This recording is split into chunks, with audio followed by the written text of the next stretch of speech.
The crisis at the Fukushima nuclear plant has hit a critical point. Japan's nuclear officials have now upgraded the crisis level at the facility to a 5 on a 7-point scale. Workers are reportedly using external generators to reconnect power to some of the reactor's cooling systems, while on the ground, firefighters are pounding the plant with water. For the latest on what's being done to contain the crisis, we're going to go to Montreal once again, and Gordon Edwards with the Canadian Coalition for Nuclear Responsibility. Gordon, you've been helping us out now for a week, trying to come to terms, understand some of this. I want your reaction to this news that the Japan Nuclear Safety Agency has raised the severity rating of the country's crisis from level 4 to level 5. Tell me what that means. Well, that means that they're really talking about fuel melting, and they're acknowledging that that's the case. I think it should be a level 6, as the International Atomic Energy Agency had already said earlier.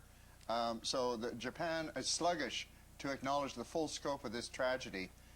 One thing that I'm very distressed about is that they're still reporting radiation readings as if that was all that mattered. They're not giving readings on the radioactivity.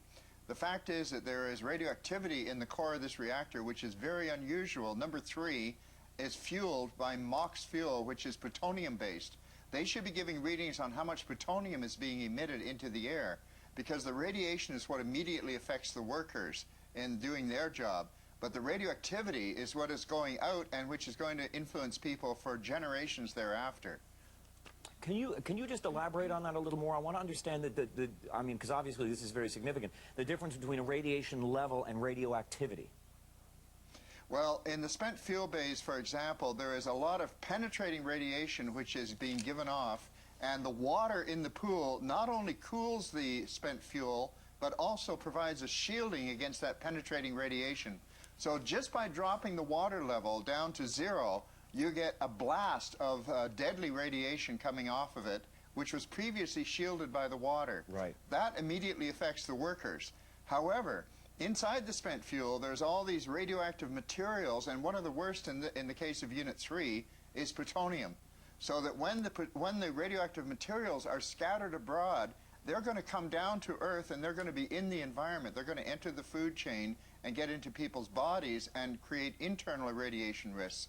That's very important for people to know. They should know how much radioactivity is being actually physically given off into the air as physical material particles. And one of the worst of these is plutonium, and it's particularly unusual. We've never before had an accident involving a reactor which is fueled not with uranium, but with plutonium mixture. It's called MOX fuel. It's a mixture of uranium and plutonium. And plutonium is far more toxic. Wow. Yes, I was going to ask, I mean, yesterday seemed like a relatively stable day, helicopters dropping water onto the plant. I mean, should we read anything into that? Is that a good sign? Well, I think in a way it's a good sign. It's been a week that we haven't had a complete core meltdown as far as we know. If there was a complete core meltdown, you probably would have seen some very powerful steam explosions, and that would have not gone unnoticed. And you would have also seen the evolution, the appearance of large amounts of carbon dioxide. It takes between 17 and 28 hours for the molten core to melt through the bottom of the reactor. So none of this happens quickly, but there are indications when that happens.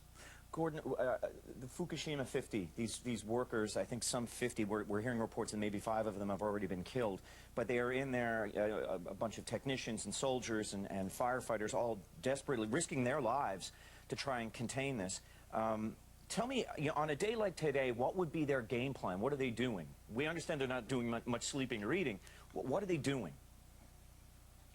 Well, one of the things they would desperately be trying to doing is to reconnect the electrical power supply.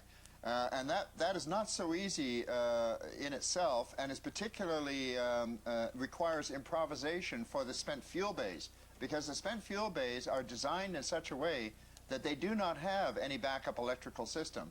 They do not have backup pumps, because they assume that any problem with the spent fuel bays is going to be corrected within 24 hours, which is a very bad assumption to make. So one of the lessons to take from this disaster is that we in Canada and other countries, we do not have adequate protection for our spent fuel bays.